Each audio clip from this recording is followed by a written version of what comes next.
Hello दोस्तों, tally ERP9 course के third lecture में आपका स्वागत है। पिछले 2 लेक्चर में हमने कंपनी क्रिएट करना और लेजर क्रिएट करना सीखा था। आज के इस लेक्चर में हम डिफरेंट टाइप्स ऑफ वाउचर की एंट्री करना सीखेंगे।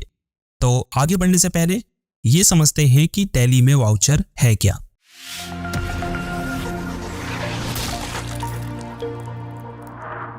सो इन tally a voucher is an accounting document that contains the details of a transactions। तो वाउचर को आप एक अकाउंटिंग डॉक्यूमेंट समझ सकते हैं जिसमें एक ट्रांजैक्शन से रिलेटेड सारी डिटेल्स मौजूद होती हैं। फॉर एग्जांपल, आपने शॉपिंग की तो शॉपकीपर आपको एक रिसिप्ट देता है जिसमें जो भी सामान आपने खरीदा उसका प्राइस, डिस्काउंट, टैक्स कितना लगा, टोटल अमाउंट, ये सारी डिटेल्स होती है। तो रिसिप्ट एक तरह का प्रूफ होता है आपके द्वारा की गई पेमेंट का। अब वाउचर को आप इस फिजिकल रिसिप्ट जो आपको शॉपकीपर ने दी है उसकी डिजिटल कॉपी समझ लीजिए, या एक डिजिटल नोट समझ लीजिए जिसमें आप एक बिजनेस के द्वारा की गई पैसों से रिलेटेड एक्टिविटी को रिकॉर्ड करते। It is used to record various financial transactions like sales, purchase, payments, receipts etcetera. तो टैली में वाउचर को विभिन्न प्रकार की फाइनेंशियल ट्रांजैक्शंस जैसे सेल्स, परचेस, पेमेंट्स, रिसिप्ट्स इत्यादि को रिकॉर्ड करने के लिए किया जाता है। तो अब तक ये तो बेसिकली आपको क्लियर हो गया होगा कि अगर किसी भी ट्रांजैक्शंस की आपको एंट्री करनी है तो उसकी एंट्री टैली वाउचर में होगी। तो टैली ERP9 में वाउचर्स की एंट्री करने के लिए आपको अकाउंटिंग वाउचर्स में आना है। अब एंटर दबाएं। अब ट्रांजैक्शंस के नेचर के अकॉर्डिंग आप उसकी एंट्री यहां से किसी एक वाउचर में रिकॉर्ड करेंगे। जैसे आपने कस्टमर को कुछ प्रोडक्ट सेल किए तो वो एंट्री करने के लिए पहले आपको यहां से उस सेल्स वाउचर को सेलेक्ट करना होगा। तो देखिए, अब सेल्स वाउचर ओपन हो गया है। अब आप सेल्स की एंट्री कर सकते हैं। अब वाउचर भी कई प्रकार के होते हैं जिनके बारे में हमें नॉलेज होनी चाहिए, तभी हम ये जान पाएंगे कि हमें किस वाउचर में किस टाइप के ट्रांजैक्शन की एंट्री करनी है। तो इससे पहले कि हम एंट्री करना सीखें, पहले इन सभी वाउचर्स के बारे में डिटेल में हम समझ लेते हैं। तो फर्स्ट है payment voucher. This voucher is used to record payments made by the business including cash and bank transactions. तो जब भी कोई बिजनेस कैश में या बैंक ट्रांसफर के थ्रू पेमेंट करता है तो उस ट्रांजैक्शन को पेमेंट वाउचर में रिकॉर्ड किया जाता है। For example, payment made to suppliers, यानी अगर आपने सप्लायर से कोई माल खरीदा और उसकी पेमेंट कैश में या बैंक ट्रांसफर के थ्रू की तो उस ट्रांजैक्शन की एंट्री पेमेंट वाउचर में होगी। सेकंड है पेमेंट मेड टू क्रेडिटर्स, यानी जिससे उधार में आपने माल खरीदा था। रेंट पेड, अगर आप रेंट पे करते हैं तो उसकी एंट्री भी पेमेंट वाउचर में होगी। एम्प्लॉयज को सैलरी देते हैं तो उसकी एंट्री भी पेमेंट वाउचर में होगी। या फिर यूटिलिटीज पेमेंट्स करते हैं जैसे electricity bill, water bill, internet and telephone bill etcetera, तो ये सभी एंट्री पेमेंट वाउचर के अंडर की जाती है। यानी अगर बिजनेस किसी भी तरह से पेमेंट कर रहा है और उससे उसकी बिजनेस का रेवेन्यू यानी जो राजस्व है वो कम हो रहा है तो उसकी एंट्री आप पेमेंट वाउचर में करेंगे। नेक्स्ट वाउचर है receipt voucher. This voucher is used to record payments received by the business through various methods like cash, check, bank transfer and online। यानी अगर एक बिजनेस मनी रिसीव करता है, फिर चाहे वो कैश से करे, चेक से करे, बैंक ट्रांसफर के थ्रू करे या ऑनलाइन मेथड से करे, अगर मनी रिसीव हो रही है तो वो रिसिप्ट वाउचर में रिकॉर्ड की जाएगी। Any money inflows into the business that increase the revenue are recorded using receipt voucher. यानी अगर कोई मनी मूवमेंट होता है जिससे बिजनेस का रेवेन्यू बढ़ रहा है तो उसे रिसिप्ट वाउचर में रिकॉर्ड किया जाता है। For example, payment received from customer या रेंट रिसीव्ड या फिर loan interest received etcetera. Third है contra voucher. Contra vouchers are used for transactions such as cash deposit, cash withdrawal, bank transfer and any other transactions that involve both cash and bank accounts। अब इसे समझने के लिए सबसे पहले cash और bank account को समझते हैं। बैंक अकाउंट तो सिंपली आपके बिजनेस का बैंक अकाउंट हो गया, यानी जहां आप अपने बिजनेस का पैसा जमा करते हैं। मान लीजिए HDFC बैंक में आपके बिजनेस का अकाउंट है, तो बैंक अकाउंट का मतलब तो यहां ये हो गया।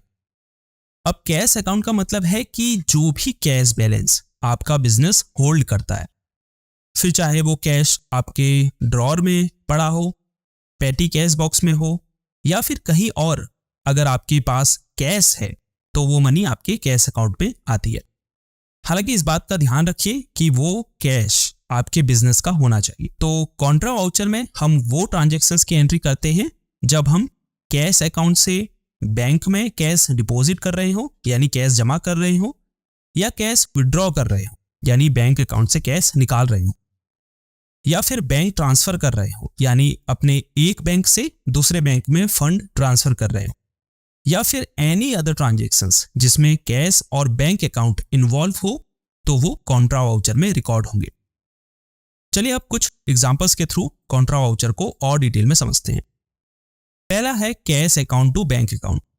फॉर एग्जांपल, आपने कोई प्रोडक्ट सेल किया और उसकी पेमेंट कस्टमर ने कैश में की, तो वो आपका कैश अकाउंट में आ गया।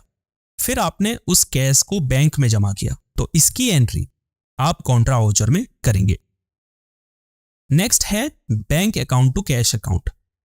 फॉर एग्जांपल, आपने अपने बिजनेस के यूज के लिए बैंक अकाउंट से कैश में पैसा निकाला, तो उसकी एंट्री भी कॉन्ट्रा वाउचर में होगी। फिर है bank account to bank account. अब मान लीजिए आपके बिजनेस के 2 बैंक अकाउंट है, तो अगर आप एक बैंक से दूसरे बैंक में मनी ट्रांसफर करते हैं तो उसकी एंट्री भी कॉन्ट्रा वाउचर में होगी।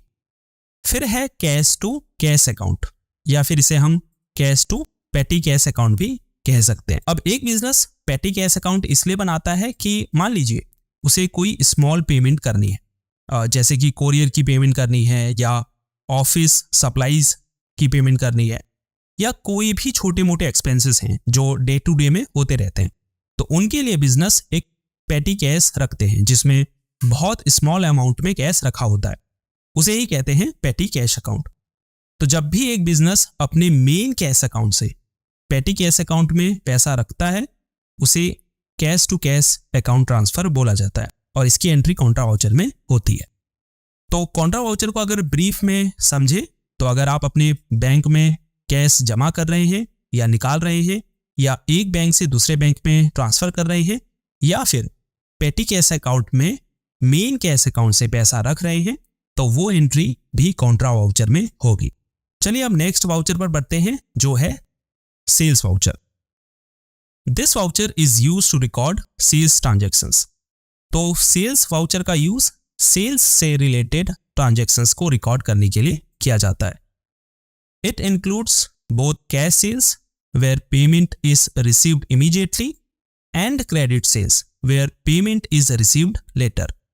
यानी इसमें जो है कैश सेल्स भी इंक्लूड होती है जहां पर पेमेंट इमीडिएटली रिसीव्ड होती है, और क्रेडिट सेल्स भी इंक्लूड होती है जहां पर बाद में पेमेंट रिसीव्ड होती है। तो अगर एक बिजनेस कोई भी प्रोडक्ट सेल करता है तो उसकी एंट्री जो है सेल्स वाउचर में की जाती है, फिर चाहे कस्टमर आपको हाथों हाथ पे कर रहा हो या फिर बाद में पे कर रहा हो, दोनों ही केस में एंट्री सेल्स वाउचर में होगी। For example, sell a laptop to Shubham, तो इसकी एंट्री हम सेल्स वाउचर में करेंगे, यानी जो भी सेल्स से रिलेटेड एंट्री होंगी वो सेल्स वाउचर में की जाएगी। अब नेक्स्ट वाउचर टाइप है purchase. This voucher is used to record purchases made by the business. यानी एक बिजनेस अगर कुछ परचेस करता है तो उन ट्रांजैक्शंस की एंट्री परचेस वाउचर में की जाती है।